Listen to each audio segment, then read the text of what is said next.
by avoiding noxious stimuli. Come here, Matt. Maybe it's because it's pleasant when it stops. Yeah, sheep. Yeah. Yeah. You feel like a dog. A dog. Yeah. Do you want me to come and pat you on the head? I've never had a dog, so I'm a tiny little bit nervous about dogs. I don't really understand them. Whereas cats, fine. I understand cats. I understand that cats are unfathomable. So, you know, aren't they? They're just enigmatic. Yeah. And so that's fine. I understand that. But dogs, they're eager. They're bouncy.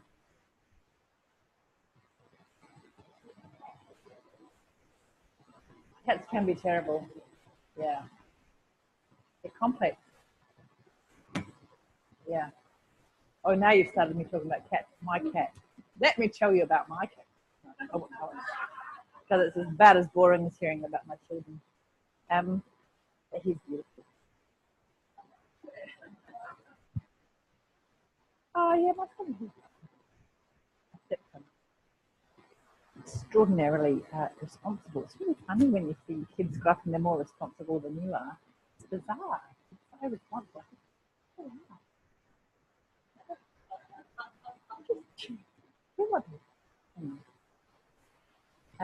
He's inspiring.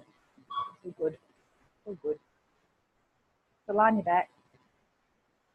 On your neck. Please lie on your back.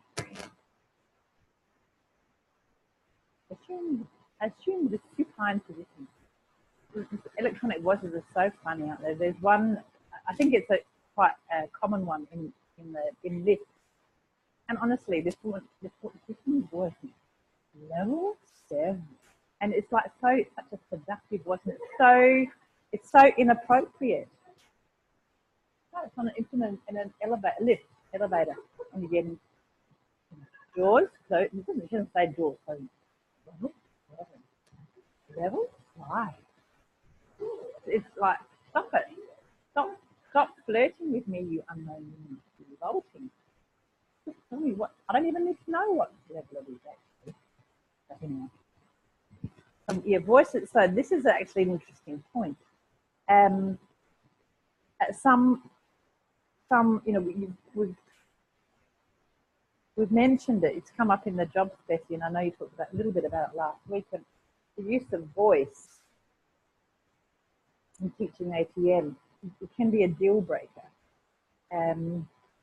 And some of you will have hang-ups about your voice, hearing your voice. So again, we can give each other feedback about voice, and all of the sort of movement characteristics, you know, particularly you can think about in terms of your voice as well. And we'll do some work with voice. I mean, there are Feldenkrais practitioners who kind of specialize in using the method for voice. I'm just putting it out there that it's one of the kind of core attributes to contemplate in being an ATM teacher. One of the first things is to, you know, have a little think about what your relationship is to your own voice, and therefore how confident you are to use it. So for a lot of people speaking in public, who are not confident, they hold their voice back. So they restrain it, which is the worst thing possible because nobody can hear you. You know, there's a whole lot of things that we can say about voice. I'm not a voice expert. However, again, we are all connoisseurs of voice. So you can think about the kinds of voices that you like to listen to. You don't like the voice that says, on your mat. I don't like the voice in the lift that goes, no. Think about, you know, as a connoisseur of voices, the sort of voice you like to hear. and we'll do some tasks where you tape yourself and you listen to your own voice with a friendly ear. So hands up those of you who don't like listening to themselves. Really common. Not everybody, but it's really common. So it'll be 4 times.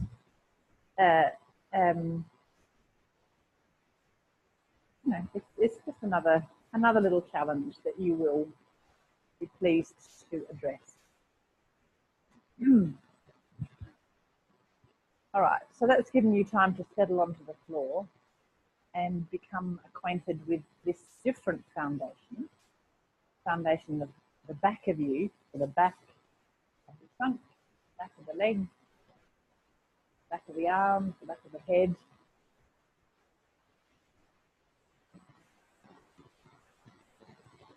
And you're using the floor as the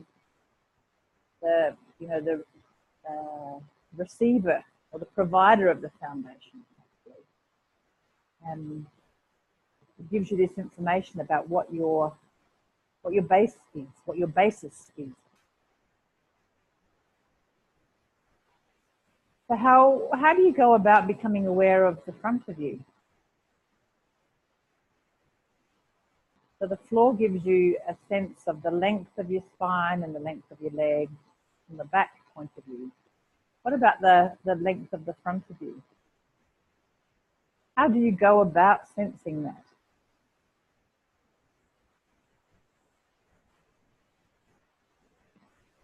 So yesterday we contemplated our width, the width between the shoulders and the 2 hip joints, whatever. The length of the front and the length of the back. So if we took the line from, say, C7, so that's the base of the neck, and the sort of run the tape measure from the base of the neck, the coccyx, the little tailbone, that kind of length, that internal sense. And the tape measure from, say, that little notch at the base of your throat, to the top of the chest bone, down to the pubic bone. So Jenny was saying she used the banana a bit as an analogy. There's a long side and a short side. Front is short, you're thinking of the curve, and the back of the banana is long. Let's save that. Is that the same for you? Do you feel like you're shorter in the front and longer in the back? Or are you the opposite? You curve backwards? Are you longer in the front and shorter in the back? Now, for some people, that won't fit because it's too simplistic. Because you'll feel like, oh, well, I'm quite long in the front of my chest, I'm short in my belly, quite, short in my lower back, and I'm quite long in my thoracic, or something like that. So you might be a doubly curved banana, in which case Woolworths would definitely reject. Oh, that's war on waste, so waste is best looking at this banana. Don't go there, I just need it on the break.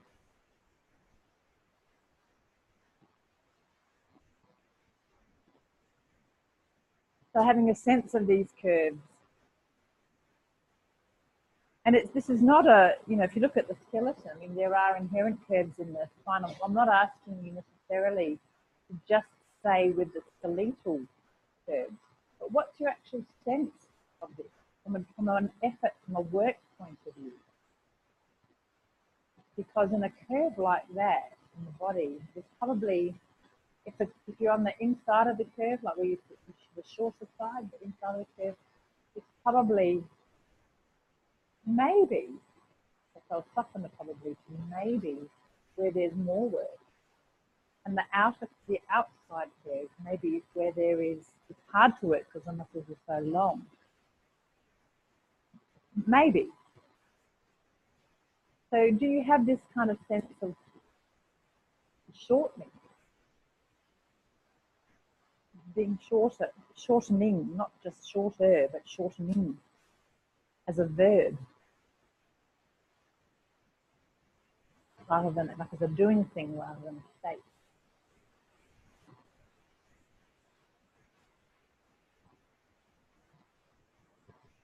So why am I waxing on about this stuff?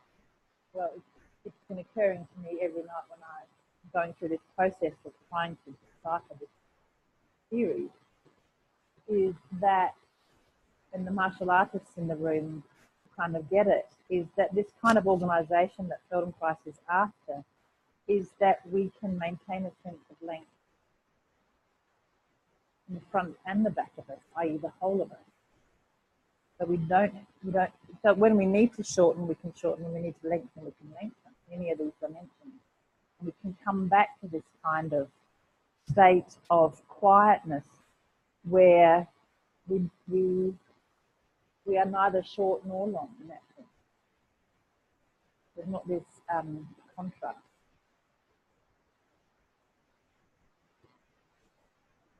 So that the effort is distributed.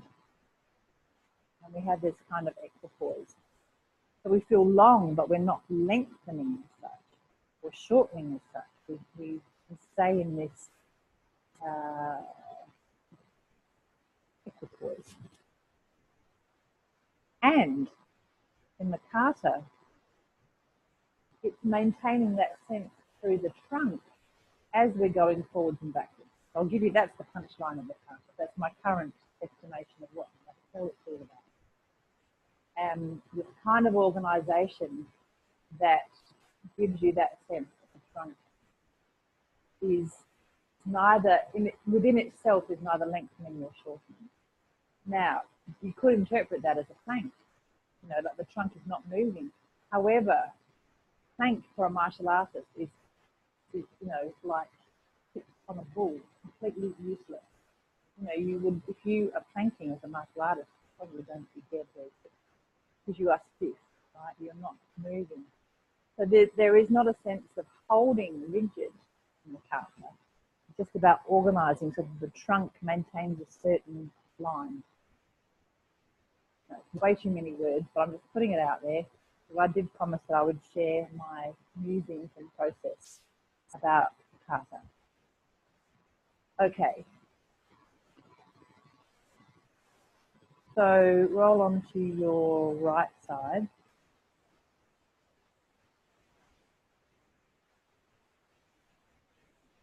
And find a way that your legs can be not so flexed and not so extended. You can find a way that your left leg could lie for a while behind your right leg. You anticipating making a decision of which way you get there. So how would you rearrange that? Find some level of comfort with your left leg behind and breathe. And take a moment to reacquaint yourself in this different orientation. So for some people, this might be your sleeping position. So you settle into it, you know, quite habitually. In other people, this is a little unusual.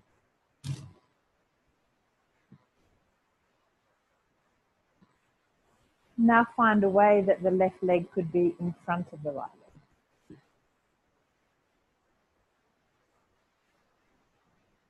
On the floor in front, that's it. And now take your left arm behind you so that you're in that kind of vaguely twisted position. And a few people asked me about this in the break, that how twisted do you have to be? Stop moving around.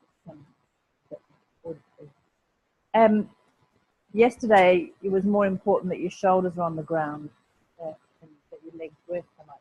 Today, just find somewhere in the middle. So if you need padding under one or the other, we're not going to stay here for very long. And lift your shoulder forward. So bring your shoulder forward a little bit, forward relative to you. So it's away from the floor. Left shoulder, sorry. Forward relative to you. So forward. So the arm is behind you, so you twist it back, but the shoulder is going to come forward a bit. So there'll be an influence on the way the arm is or isn't on the floor. So the point of the shoulder a bit.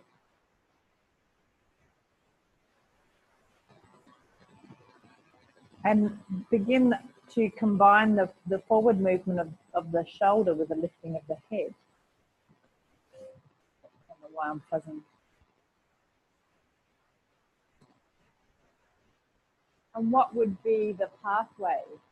If what would be the kind of emergent pathway, if you like? So the shoulder's coming forward, and I've asked you to do both the shoulder forward and lifting the head. Does that mean the head goes in what kind of direction for you? Now, it would be slightly different around the room because some of you are more twisted than others. But the essential thing is that the head is lifting against gravity in a way that feels doable.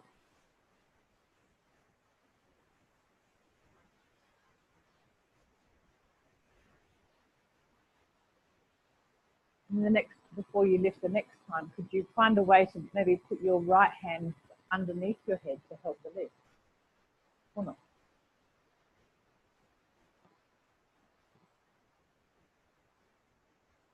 Now, I had to do this a lot last night. Probably I was getting a bit nauseous.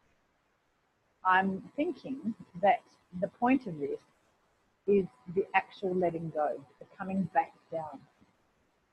If you feel what is working, what is being activated, is the muscles in the front of the chest and in the abdomen. And the hand is there so to make sure that you're not lifting and overworking in your neck. The abdomen, the front muscles, so the so-called trunk flexors, bending muscles, the muscles that bend the trunk forward, feel them working a little bit, more or less against gravity, and then coming back, they lengthen. So relate that back to the scan of this feeling of shortening and then the feeling of lengthening coming back of the head and the front of the chest.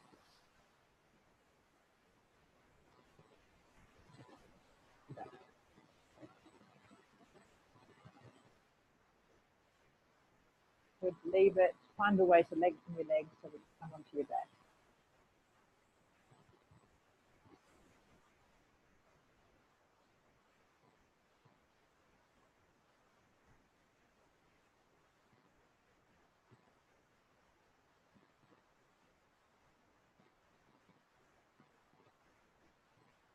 And check into the influence of that movement, the two movements in a way, on that initial self-impression of the length and the shortening, the relative length and the relative shortening tendencies in your trunk, in the front relative to the back.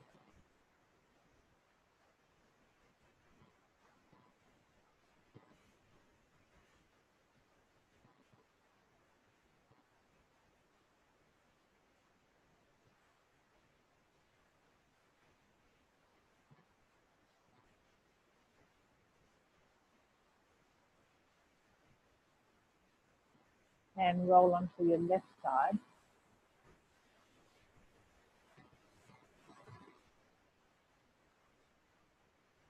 And find a way that your right leg could be behind to start with. Now, again, to let you into my process of working with this series, I'm not sure why Dennis had people explore the leg behind and then in front. I mean, clearly he wanted the leg to be in front when he did the sort of flexing, twisting movement. Because for me, these are equally comfortable, and I couldn't work out what the learning possibilities were here. My default is that my hips are way too flexible, actually. So of course this is easy for me. So I couldn't discern what this exploration offered. So we can talk about that afterwards, maybe. The pelvis rotating, so you can feel your pelvis rotating. Oh, okay, good. Great. Thanks, Raymond. So Roman offered that he can really feel a change in the orientation of his pelvis, pushing forward more versus less, which would make sense because that's going to change the lower abdominals and the lower back extent. So then maybe that's true for you. Maybe you're like me, and this doesn't.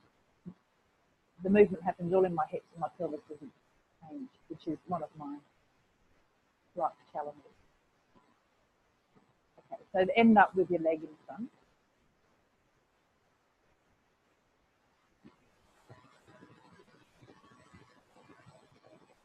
And allow your right arm to go back behind you on the floor in a version of the twist that is comfortable and sustainable for you. And you know the exploration, which is that with your left arm, the weight of your arm behind you, you're going to bring your right shoulder forward a little bit, the point of the shoulder. So that front part of the shoulder. Now the bit that when you shrug it goes up, where now you're sort of shrugging forward. And it might drag your arm. And again, start off with the movement, and you can notice the initiation of it, what starts there. Maybe it's right in front of the shoulder. Maybe you actually start it very proximal in your belly. If you find that kind of curiosity about what does that mean, that it's really the point of my shoulder, and then what gets engaged.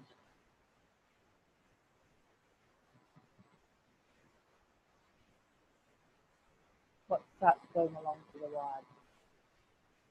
And then add in the head lift. So what would make sense? What direction would the head, would the nose go to be congruent with the forward movement of the shoulder? I haven't mentioned respiration, but maybe I do.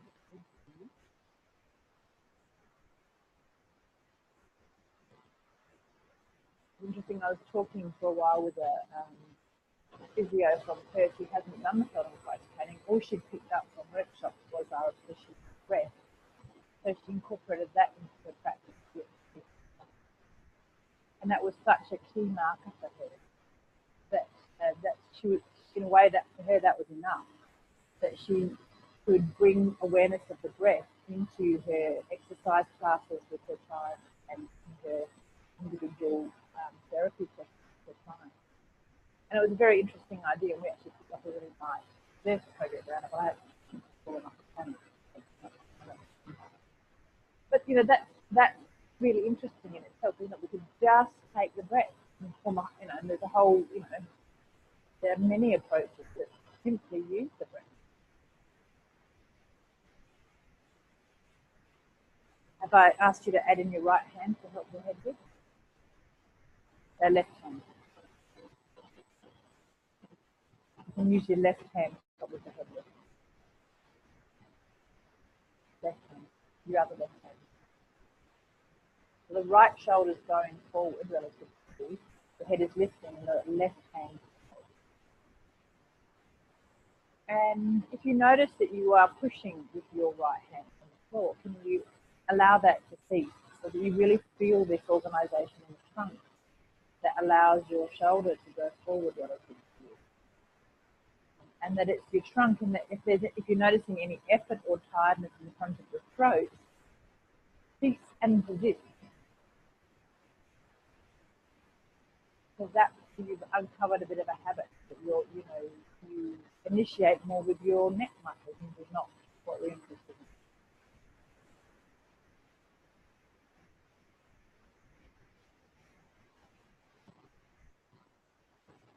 Leave it and stretch your legs out and line your back.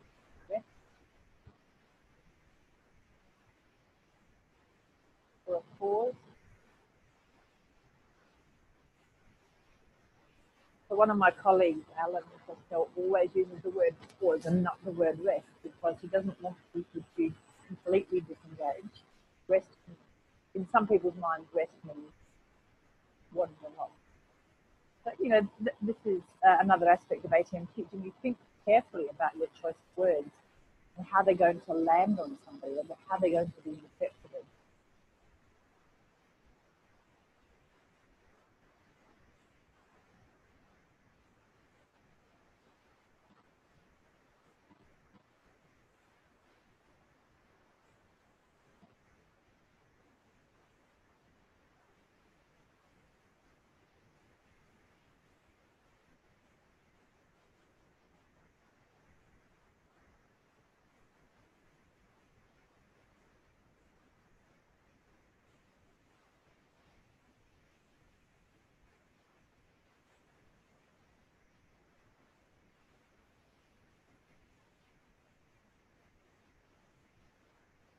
Maybe you automatically checked into the length front, the length back,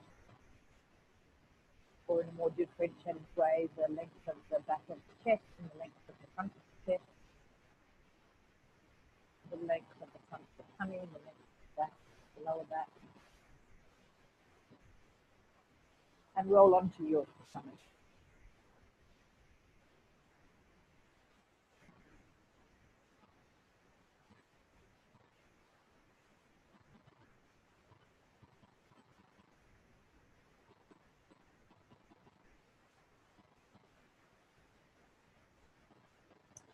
And have your legs spread a little bit more than usual. Your arms by your head, so your head is sort of, resting. It's going to be lifted too, so it doesn't matter where it's resting. And slowly, gently start to lift the head as if you're going to look initially a little bit towards the horizon, but then scanning around to the left and scanning around to the right.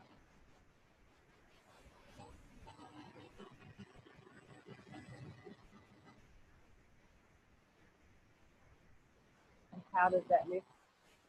What happens to the length in the front of your chest and the back of your chest? Do you allow that lift?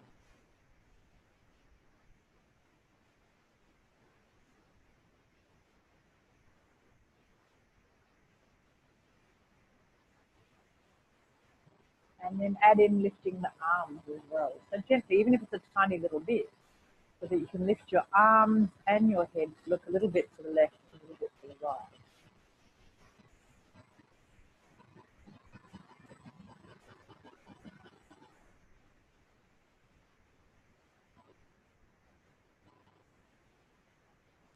And sense in your organization, what's the difference between lifting just your head? So if you've got the strategy of lifting your head by pushing your arms into the floor, then lifting your arms up is going to change you. It's going to completely change the strategy when you lift both up. So feel the difference.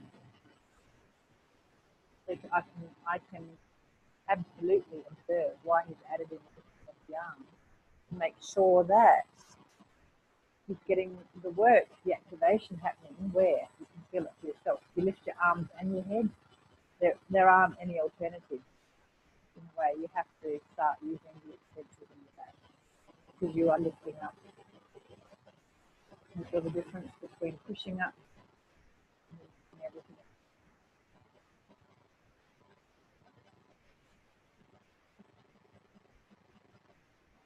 The lesson makes so much more sense than I'm watching. You're so much cleverer than I am. Just leave that rest on your front for a moment.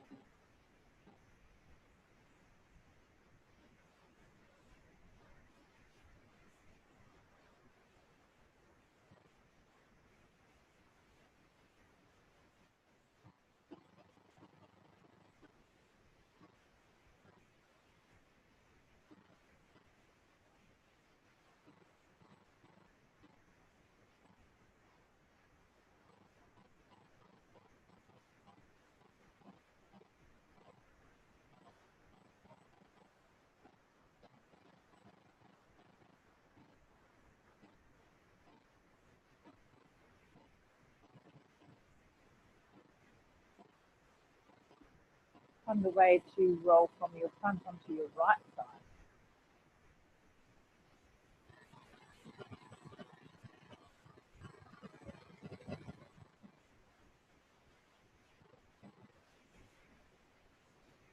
and have your top leg in front, underneath your left leg in front of your right leg, and your left arm behind you, as is comfortable. And go back to lifting your head up a little bit, lifting your chin and your head forward relative to you.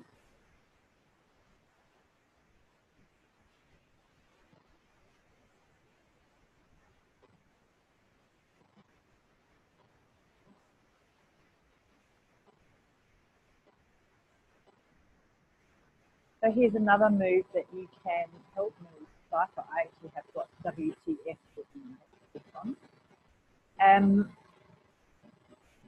So it's got lift chin head forward, and the next instruction is lift head pelvis, which again this is annotated really badly, and I'm explaining why my bad habits got into this, and I didn't give myself enough time to hear the original recording. So lift your head and lower it down, and now lift your hip. Could you find a way to lift the pelvis? Now I could, but it was an interesting maneuver. So explore it. See if you can help me figure out what's that about. Well, I cannot feel that you can do both at the same time. So leave your head down, lift your head up, and then go down, and then lift your pelvis. Yeah. So there, you can feel a little shortening in maybe your left side. That's what I could feel a little bit. That helps you lift. You're kind of pushing with you can push with your leg. That's that. You are kind of doing this weird thing. Yeah. But it says pelvis, which is the, yeah. It says lift. So it's one of those weird ones, and and I underlined it. See, to make the decision when I came here, and I was watching you to see if you're up for it, and I decided you're up for it. So some people are getting the lift, I can see, easier by rolling more forward. That's an interesting strategy. And the back really arches. Now that kind of makes sense. The head stays down in that instance. Well, yeah. Anyway, it is what it is. Now the thing with the ATM, of course, is that these are all little opportunities. They're little. Dennis Leary would call them a fractal. They're a component of an organisation that may or may not help you. So you don't have to get distressed if you can't do it. And that's the important thing to remember. If this little component does not speak to you, does not add anything to your somatic understanding, it doesn't matter, because that's why there's a million of them. You can take the heat of it out. That's it. Now try it with the left leg behind you. I've just used the word try, which is a bit of a no-no in self-practice, because try implies effort, exactly. So you can mark me down on that one. You're giving me a scorecard for use of language. And in this position, try lifting, have a crack. Lifting the head, lowering the head, lifting the pelvis. Now I found this very challenging. Feel free to not be able to do it, it's fine.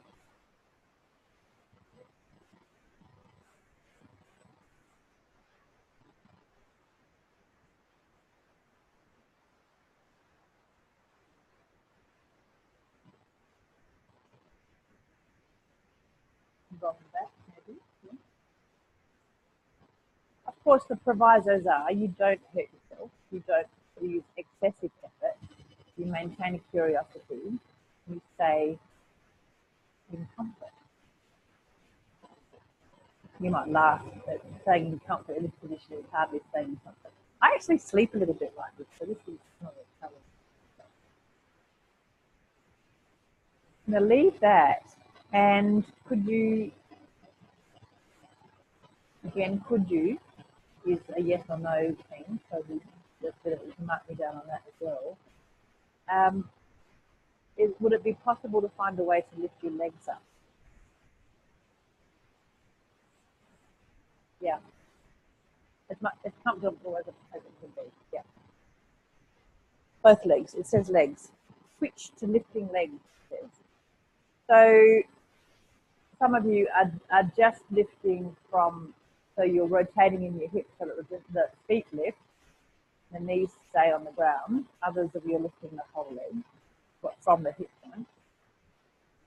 So I have no instructions for me. So you can try both.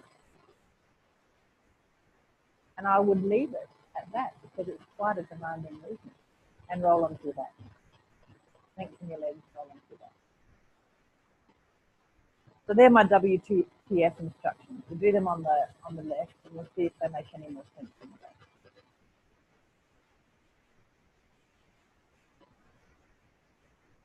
So again, to go into my process when I got to this, I said yesterday that often if I simply stick with instructions I don't understand and go back to them later, they make sense. Those instructions, the WTF instructions, when I went back to them for the third and fourth time, still didn't really make a lot of sense. I'm starting to get a little bit of possibility around them. However, so what's my next strategy to help make sense of this? So my next option was I've got another series where that Ivan Jolly taught in the same training program, where it's called the Ivan Jolly tape in the cafe. And I read through that series to see how did he interpret these movements, and they're not in his series. That wasn't enormously helpful. And I said to you yesterday, so then I cross-referenced back to the Alexander Yanai lesson. And again, these little explorations are not explicit in that lesson either. So that didn't help me. Now my third cross-reference is the San Francisco year 2, and I didn't bring them with me. So that's not a possibility. My fourth option is to find the full recording of this training, with what Dennis actually said in the full. And I think Zoran said Jenny might have that. However, this is where I came into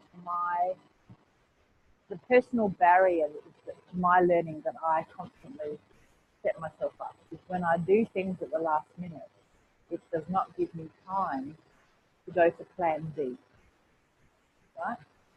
So plan D, going to the tape, is not available to me because I didn't have the time. And that's the way I limit my learning.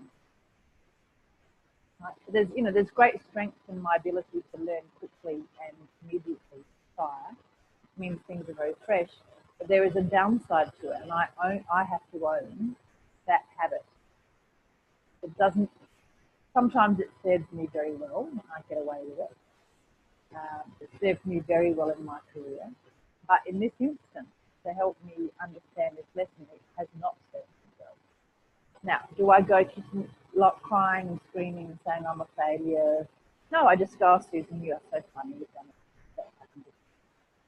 And I take that lesson into my daily life, and I, it's a bit of a joke at work sometimes, I'll come really prepared for something, and I'll say, I'm being a bit scary today, everybody. I'm really prepared because I started earlier than usual. And I'll go, who killed Susan and invaded her body? So I can get out of that habit now. That's my point. My other point is you recognize your habits, you own them, and you love them anyway. We're not setting this up to just give you your internal critic and even bigger sticks to bash yourself. The inner critic's got enough sticks. You don't need to add to it. You make friends with those things. You go, oh, that's, you're a bit cute, Susan, the way you do that. Maybe next time we'll try not to do that. We might, rearrange this or get organised. That might be a nice thing. Okay, so that's the sort of other window to my process. And again, I'm not maybe telling you way too many things you need to know about me, but just to that's my process. Whether that's helpful or not. Okay, lie on your left side. even in the preparing of an ATM, I can use the Feldenkrais kind of awareness of noticing what my habits are without judgment. Have your right leg in front.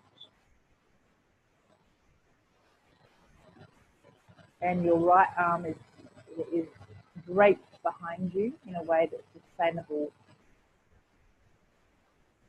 feasible. And begin the movement of lifting your head and chin forward relative to yourself a few times.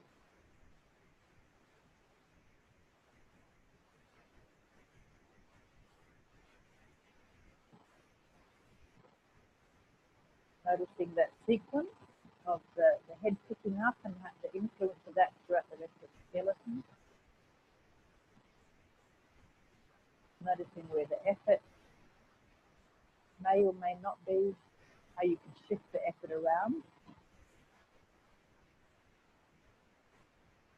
And as your head comes back and rests, lift your pelvis. A little, even if it's just a tiny lightening of your pelvis on the floor. Not at the expense of the breath. You're not going to make a dent in the floor.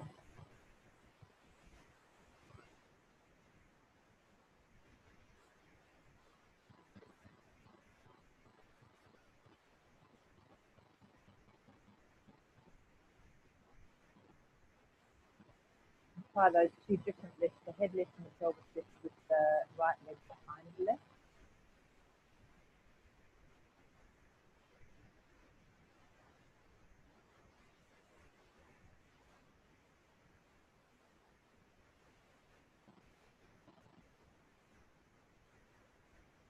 What does that afford you? Is it easier or harder? That would be two different.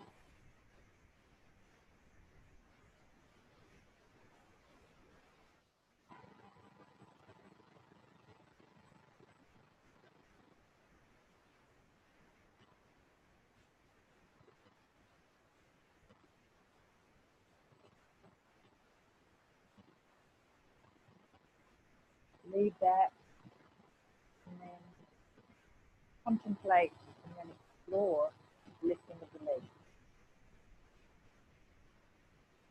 Whether that's feet, the lower leg, or the whole leg.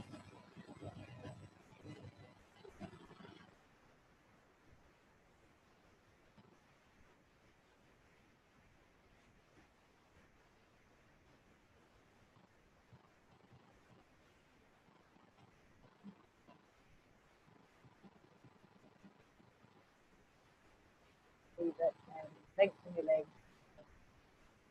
Have a very well-earned rest on your back.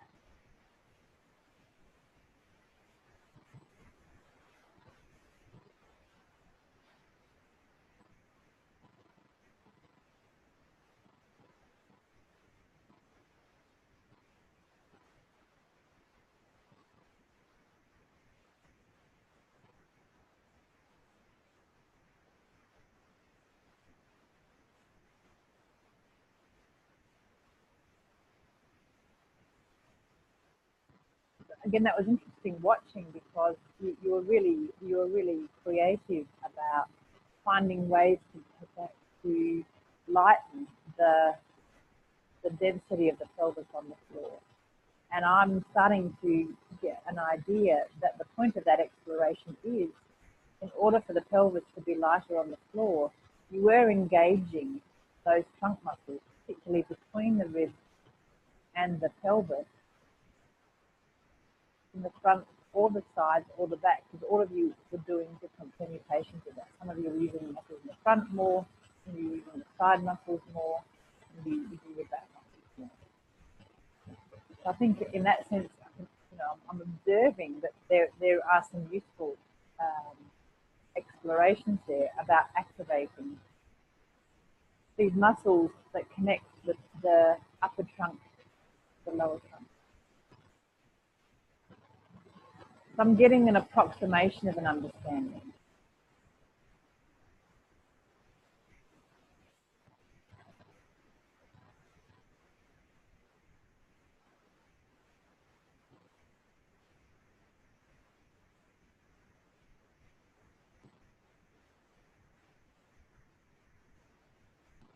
Now on your back, cross one leg over the other with them long, so they're crossing at the ankle. You keep your knees straight, cross your legs at the ankle. You know, right over left, left over right is fine. Now, the instruction here is to think about lifting your legs.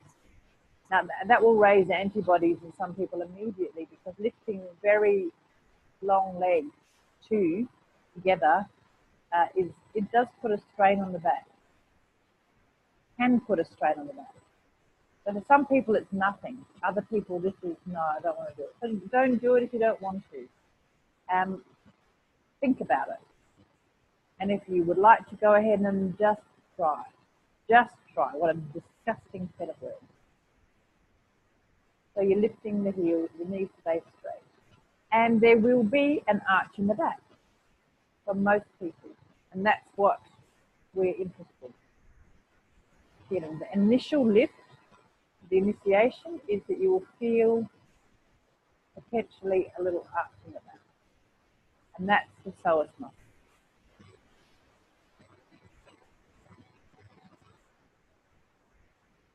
The instructions allow the lower back to lift a little.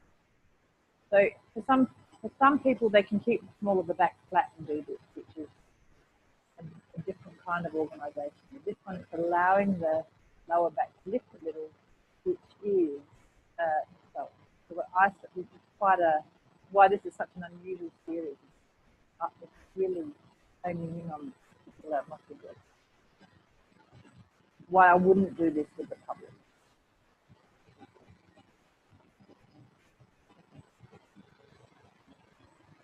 Think of lengthening where?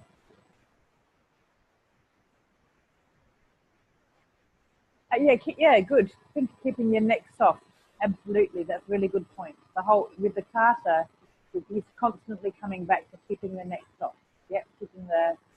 So you can put your hand on your throat to ensure that this doesn't, this work does not bleed up into your neck. Yeah, excellent point.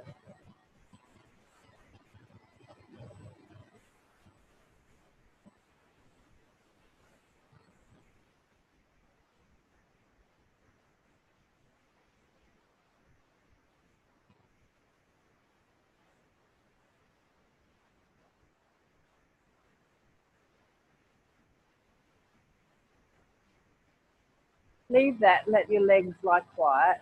You can keep them crossed. And now there's a movement we did yesterday that we'll reintroduce today, and that is to slide the current foundation to the back, is the back, so your head is the back of the head. What movement could you do that would make the foundation for your head more towards the top? Now you can let go of your throat and just forget about what we just said about the neck as such. That's it. So the foundation for the head becomes more towards the crown. So something happens in the chest. Where does the sternum have to go? What shape does your chest have to make to facilitate the weight going towards the crown of the head? Now these are quite vigorous movements. I can see two variations. So some people, if the movement is, it can be all in the back of the neck. How could you find a way to, that the movement is now not so much of muscles in the neck, but it's like further down, so that your head is being picked up? So I will take you out of your comment. You sternum lift up towards the ceiling, and that is what picks your head up, slides your head towards the crown.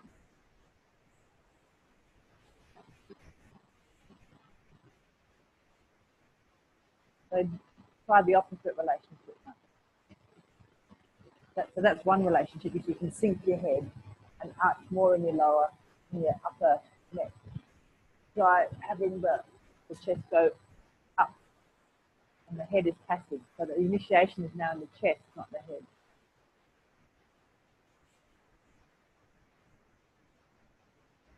I think just about the sternum lifting up off the floor, away from the floor. Forget about the head and just arch your thorax away from it.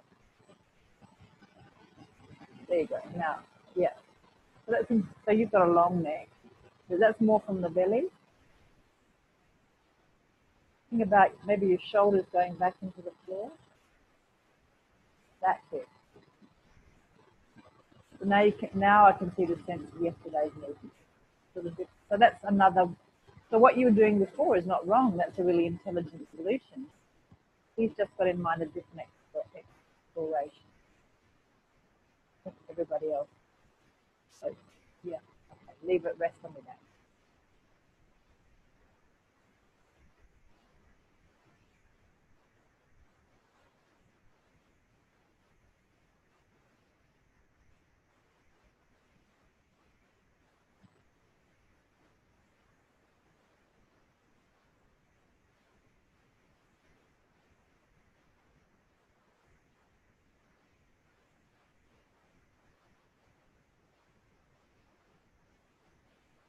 And as a little test movement, with that idea in mind, this idea of the sternum coming forward towards the ceiling, if you would like to try that movement, if it continued in the sort of natural pathway or trajectory, to bring you up to sitting. Again, this is optional. So lift your chest up off the floor and your head is dangling back. And you come up to sitting to some people if you want to. So it's not this is the opposite of a crunch. Use your hands if you want. Just be aware of how much you're using your hands. The thing is, it's like the sternum is picking you, is bringing you up, and your head comes back. Your head is the last thing that erects. Now in dance, this is such a beautiful movement. The 80s, I can't remember what I show it to last year. I was doing this a lot. I think I said this yesterday. It's an extraordinary movement, but it is effortless. So that's fine. I can't do it. So, don't feel bad. We'll feel bad if you want to. It's entirely up to you. It's the kind of organisation that I aspire to. Leave it and rest on your back for a moment.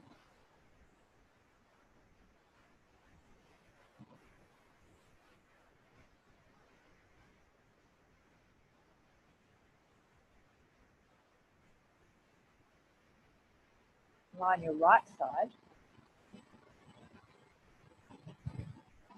Your left leg's in front, so the top leg is in front of the bottom leg. And allow your left shoulder to go backwards, so your left arm is behind you.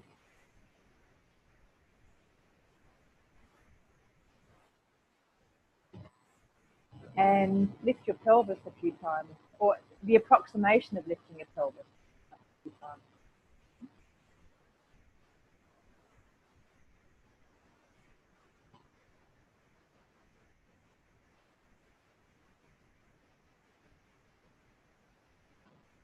And leave that and find a way that you can bring your sternum forward relative to you in this twisted position in the same kind of fashion that you just did, so that the weight, the foundation of your head is more towards the top of your head. So this is an absolute classic mind spin of an ATM instruction where you're doing the same movement but in a different orientation. So how do you find a way that the foundation for your head is no longer the back, it's the top of the head, and it comes about because your sternum goes forward. And this is where if you're really on your right side in the upper chest, this is harder to do. Well, not harder, it's less clear. It's actually easier to do from a muscle point of view, but it's less clear. So the approximation, if you're on more on your side in the upper chest, is that your upper chest just goes forward relative to you. It's like you're looking above yourself.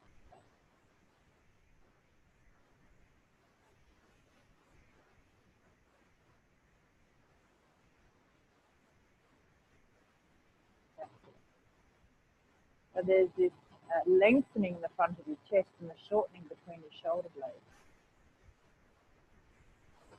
You can see why maybe I used it again when I did this.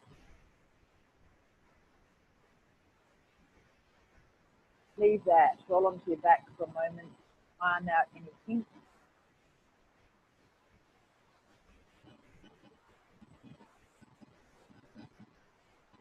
This is, the time for serious self-reflection. Am I making poor choices? Am I going too far? Am I not going too far? Am I okay? So many reasons why we pause. This is mini judgment day.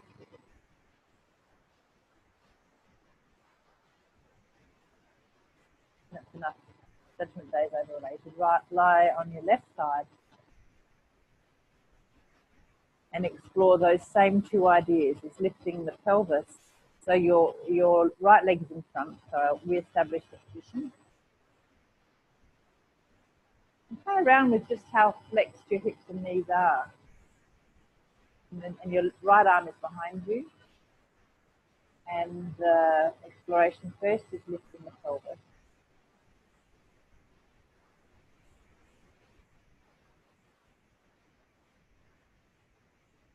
And breathing.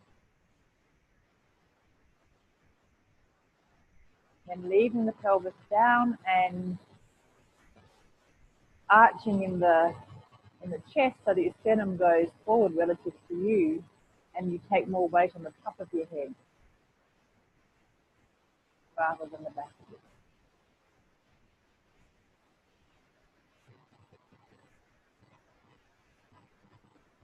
And notice for yourself what's the emotional tonus of this. So some people love arching here. This feels absolutely exquisite. For other people, this is like their worst nightmare.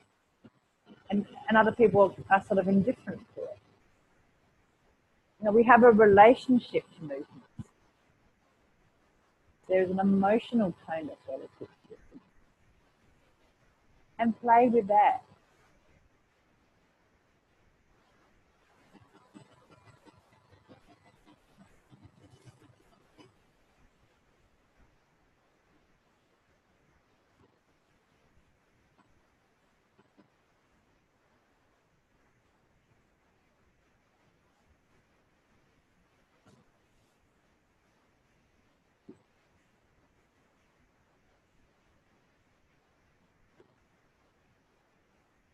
Leave it and rest on your back.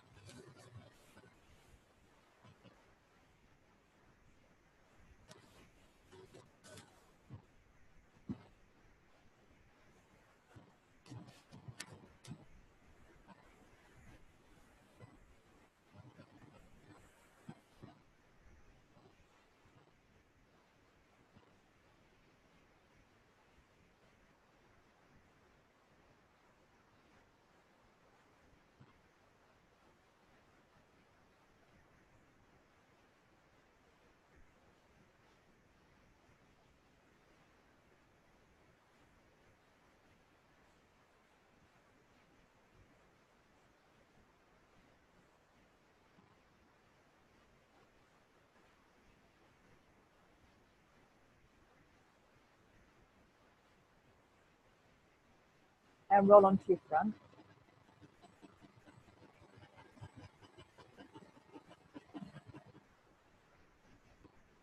And have your hands in the push-up position, so they're roughly under your shoulders. And your forehead's on the floor. Your elbows are kind of in the air, away from the floor. And gently lift your head a little bit. a little bit looking left, looking right. So this is a different kind, a variation of the extending through the upper chest.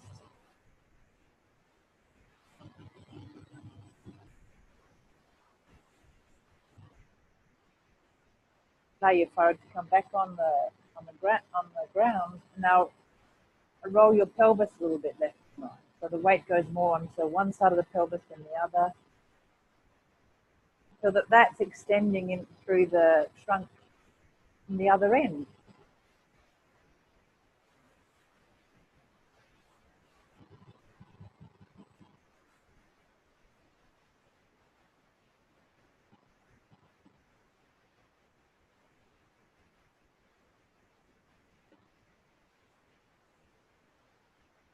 Stay there. Now leave the pelvis go quiet. Have your forehead on the floor and bring your chin even closer to your chest. And lift your shoulders and your torso to the upper chest more, keeping now the chin to the chest, which is a different way of extending in the lumbar spine. Instead of the head also arching back, the head's going forward, but the chest is still arching. Feel that movement. As you lift your shoulders and the upper chest from the ground, feel that arch in your back, but you know your chin is going forward. So Mark, you love this. Mark, don't do that. Do things both ways. For some people, this is your chin actually tucks in more. So that's it. So the head doesn't lift away from the floor. It actually goes more into the floor. But you want to look under your belly.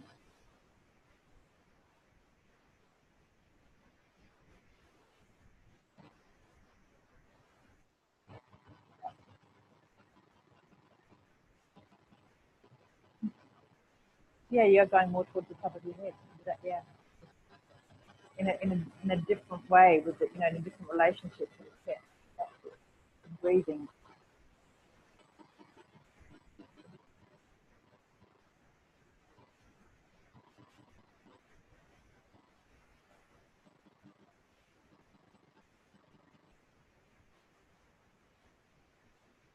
Leave that. Rest still with your forehead on the floor, and have your arms lengthened. Do one more on your tummy, otherwise you just have your arms long above your head, not in a push-up position.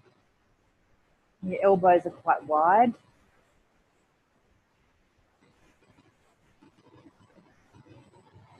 And lift your elbows. Notice where that activity kind of happens. Where's the action there?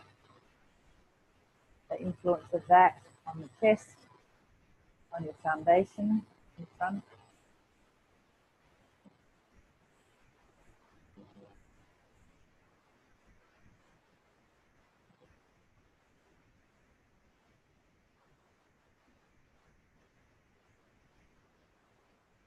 And rest on your tummy with your head turned to one side. Have a proper rest.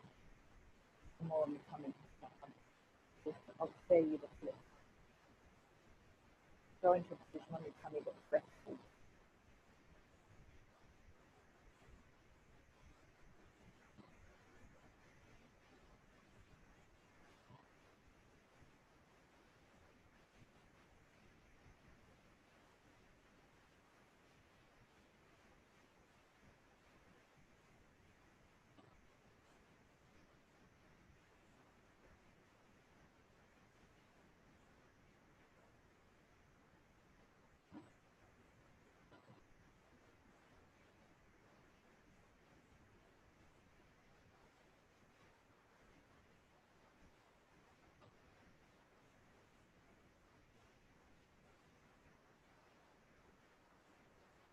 So come onto your tummy again if you can roll off. And lean on your elbows. So you're propped up on your elbows. And your arms are kind of crossed such that your right hand can be on your left shoulder and the left hand can be on your right shoulder.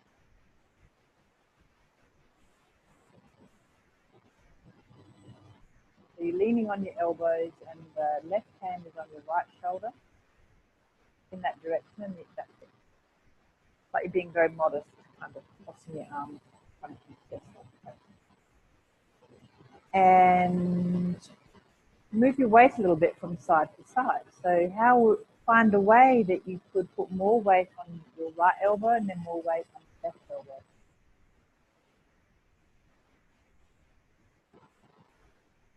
And the head goes along with it, goes along for the ride. It's roughly oriented to the horizon. It's not dangling. It's not up like Jackie either.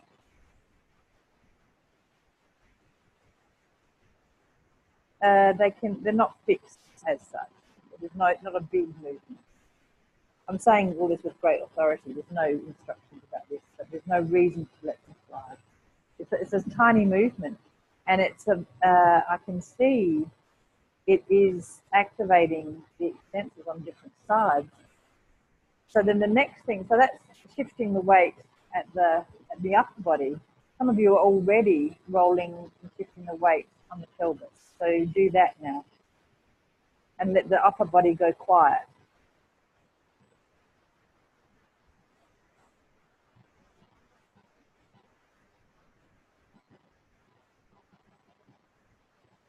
You can rock from the pelvis, and then any movement that is transmitted up through the spine that makes shift the weight to the elbows is a result of that.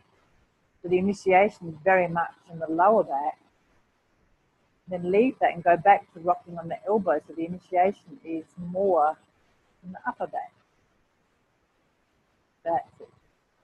So you can extend from the chest down, or you can extend from the bum up.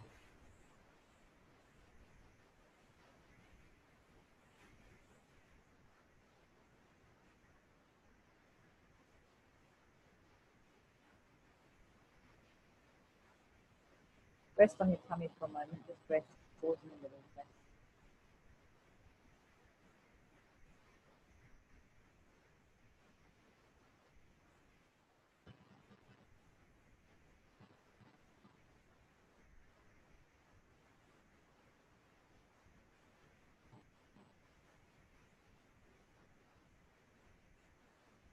Makes so much more sense when I see it. I'm so visual. Very interesting, isn't it? So I'm learning about my process because, again, I'm going into process. And that this is all making so much more sense this morning than last night. Okay, come back into that position so that you're on your elbows and your hands across, your arms across. And now lift your head a little more so you're looking even more to the horizon, and at the same time lift your tailbone.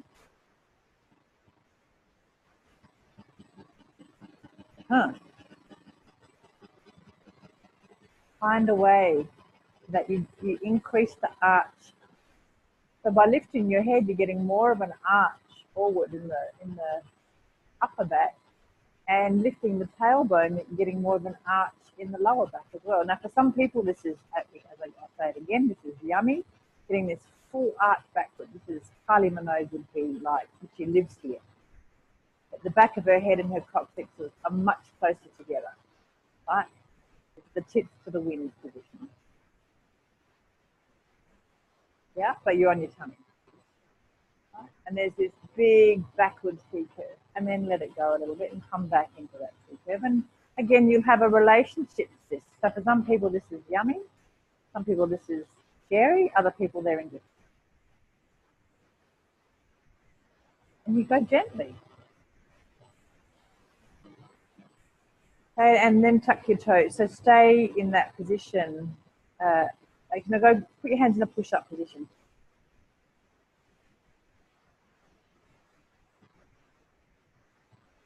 So your hands are standing, that's it. And tuck your toes under so that you can push on the floor. And start using the floor with your toes to push into the floor in the direction of your head. So your knees will lift, and you're pushing your toes into the floor so that you feel the force go through. Don't lift your head. You're not. All the force that you're doing is just pushing through your toes into the floor, such that you feel your knees lifting and the force goes through to your head. What's the influence of the pushing of the foot on your head? Your head is passive in this. If you can't feel what it's like for your head to be passive, do fast little pushes. Keep your knees up, actually, and just push, oscillate there, and feel the influence on your head. That's it.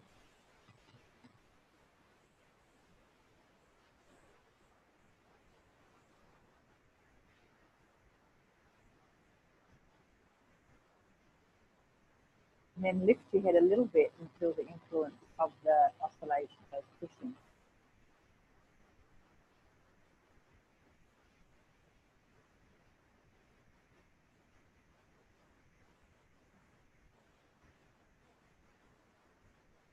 Rest when you need to. And when one of the final explorations on your tummy is to cross at the ankle so that it's just your left toes and they push, so you get this more concentrated push. You feel the influence of that versus the two sets of toes, swap over legs. I'm going quite fast because people are tiring of this. And these are just little tastes, right? This is tapas. Dennis is really messing with people here. He's just, I reckon he's having a mind fart about all the different ways he can get extensors to activate in different kinds of proportions. So my sense is now he's having a brain dump and he's playing with the people on the floor. He's seeing stuff on the floor and he's adding in little variations on activating the extensors.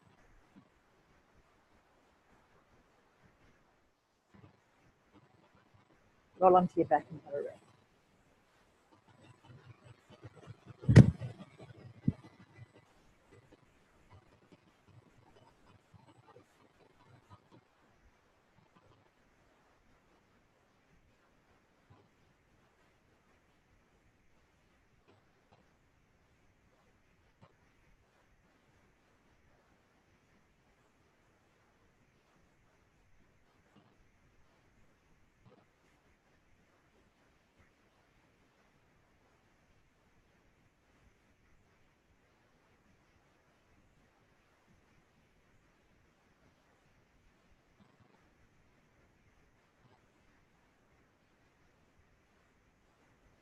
And notice from the initial scan, these ideas that I presented about the length of you at the back from the base of your neck down to your top foot,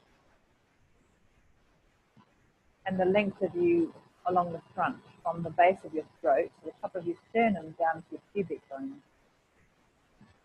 So those two sort of lines using Jenny's banana, that maybe there is one consistent curve, or a shorter, the front of you shorter, the back of you longer, or the back of you shorter and the front of you longer. So there's that idea, or we can differentiate that out and maybe you are the double banana. What we're like referring back to how you felt before, the sort of length of the front of your chest versus the length of the back of your chest, the length of the front of your abdomen, the length of the back of your pelvis, lower back. And how are those relative lengths, so the shortening, the lengthening, the curve, the short side of the curve, the long side of the curve, etc. How are those lines now after all these bizarre permutations, where we've gone in and out of those curves with and without a twist? That's my essentialization of these explorations. That's the thread that I can find in what it seems to be a disparate and mad collection of moods.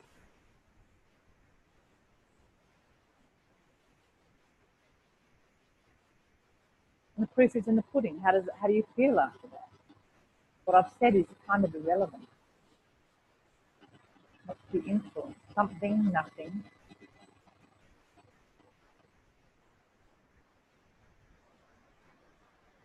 and roll up to sitting.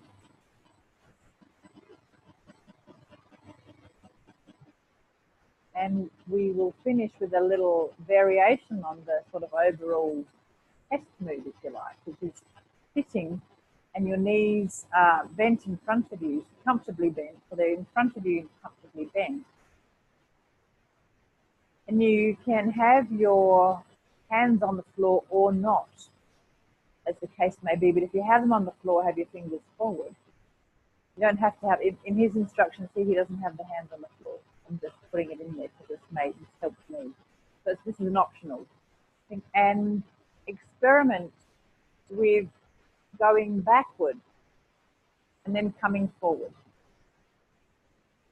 Allowing your trunk, your eyes stay on the horizon. And you play with this idea of going a little bit back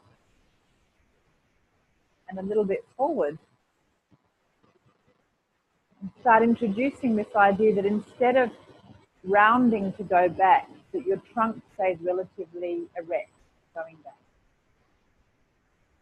Play with that idea. So for me, this is tiny movements where I feel comfortable going back and keeping my sternum forward. It's quite small.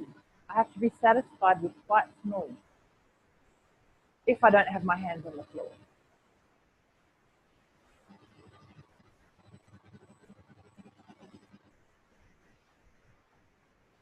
Play around with how bent your knees have to be. And this idea that I can lower myself by my hips opening, I can bring myself back by my hip joints closing, and that my trunk maintains a relatively standard kind of length. There's neither shortening nor lengthening in my trunk itself. And that my throat and my neck stay soft. You're leaning back. Yeah, the kind of leaning back. And you can come forward. Yeah, you can bring yourself forward. And the trunk has this kind of sense of that there's not a folding and a lengthening within the trunk itself. So yesterday I let you fold a little bit, and I let you arch forward a little bit. So play with this idea of what is possible when this movement is really only a movement of the whole trunk in the hip joint. I'm giving you language here that Dennis does not offer the students. They got no idea in this class. I'm giving you, but this is my interpretation. And breathing. Breathing is paramount. Breathing is sacred, not to be compromised. So there's a certain power in the way you roll over your hip joints. You roll back behind your hip joints. Yeah. Beautiful. Rest on your back. Rest on your back. That's experience. I'm projecting all my emotions. That's experience.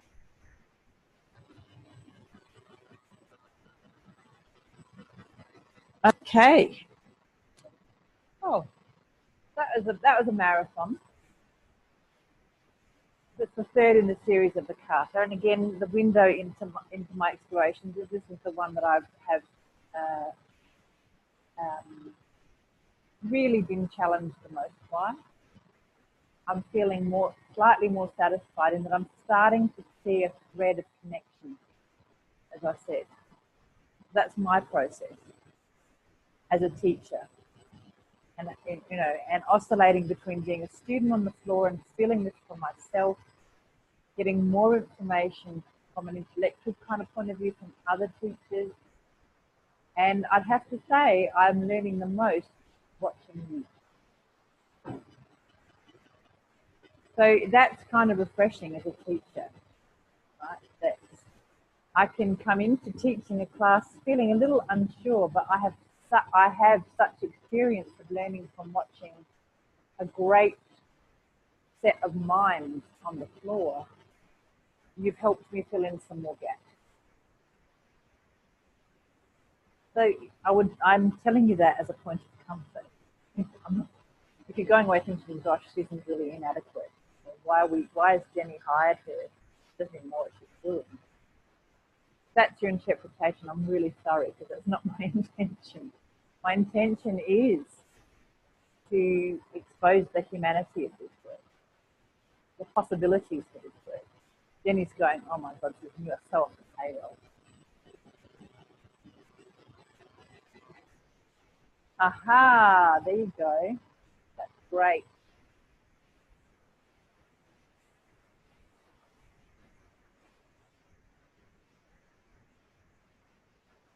Yeah, thank you, Jenny. That's great. That is really nicely put, huh? Yeah, so, and yeah, I can get paid. As if I do this for money. I think it's so low. That made Jenny laugh. Okay. So roll up in any damn way you like and come up to standing by way of any kind of sitting that you like. And the whole point of this is now is not whether you can do it or not, but how do you feel now? This moment now is the point of the lesson. How do you feel? How do you experience yourself in the environment? And if there's no change, that's fine. This is the lesson that's not affording you anything at the moment.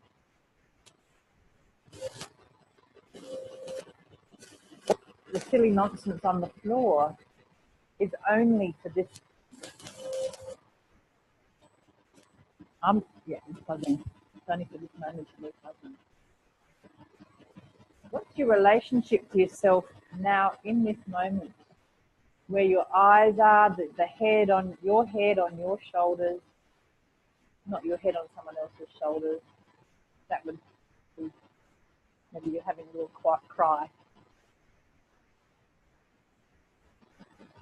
And your eyes in relation to your pelvis, and your pelvis in relation to your feet, and your sense of self, the front of you and the back of you, the sense of length, the front and the back, and so that you cease to be a front and the back, but maybe you're you, the whole of you.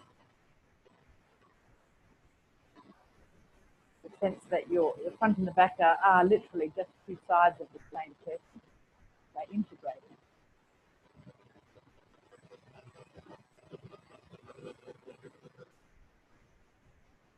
And begin to walk.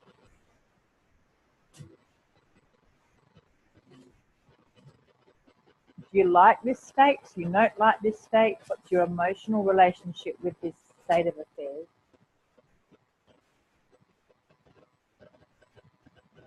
Is this a system that would like to have a lunch break? Have you made enough space in your abdomen for the lunch to go into? All right. Big space.